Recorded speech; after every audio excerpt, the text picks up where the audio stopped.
why a animation versus a live action Star Wars?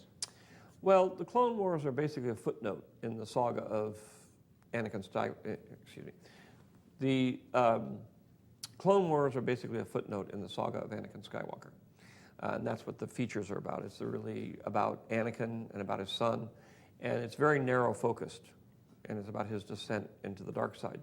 I wanted to do something, when I was doing episode 3, I wanted to do something that involved the Clone Wars. I was disappointed I didn't get to make a movie about the Clone Wars because it doesn't have anything to do with Anakin Skywalker, really, except he becomes friends with Obi-Wan.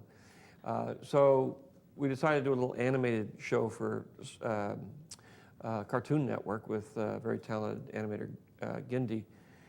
And that then turned into, gee, this is so good, let's make it into a bigger animated TV series that's actually a half an hour in a regular show, and I can use CG animation, which we developed, and some other new technology and techniques to really make a great TV show.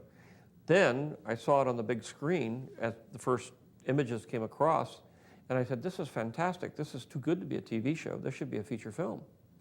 And so I said, why don't we make a feature film about Ahsoka, who's the new character, and introduce her? And so that's how it ended up doing an animated film. It was really out of the fact that I wanted to do something a little bit more lighthearted, that I could deal with other characters and also deal with the personal relationship, the growth between Anakin and Obi-Wan.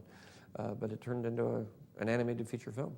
Well, we developed photorealistic CG a long time ago, basically with Jurassic Park. We were able to develop it so it looked photoreal. We use photoreal in all kinds of stuff.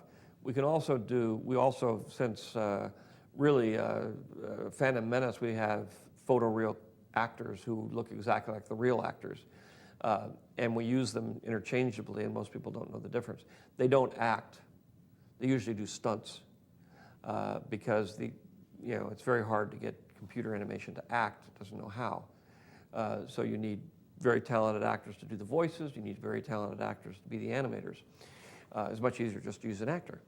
I don't believe the job of CG animation is to create animation that looks realistic, because that's what live action movies are for. The charm of an animated film is the fact that it's done in a particular style, an artistic style.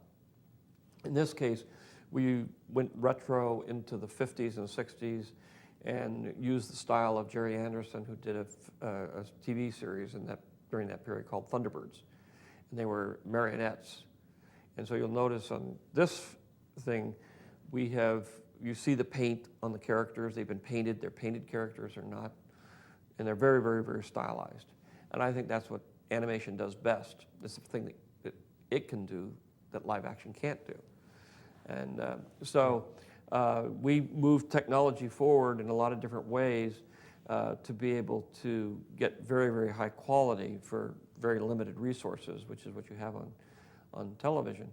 But at the same time, it turned out so great that when I saw it for the first time on the big screen, I said, this is brilliant. I mean, we could make a feature out of this.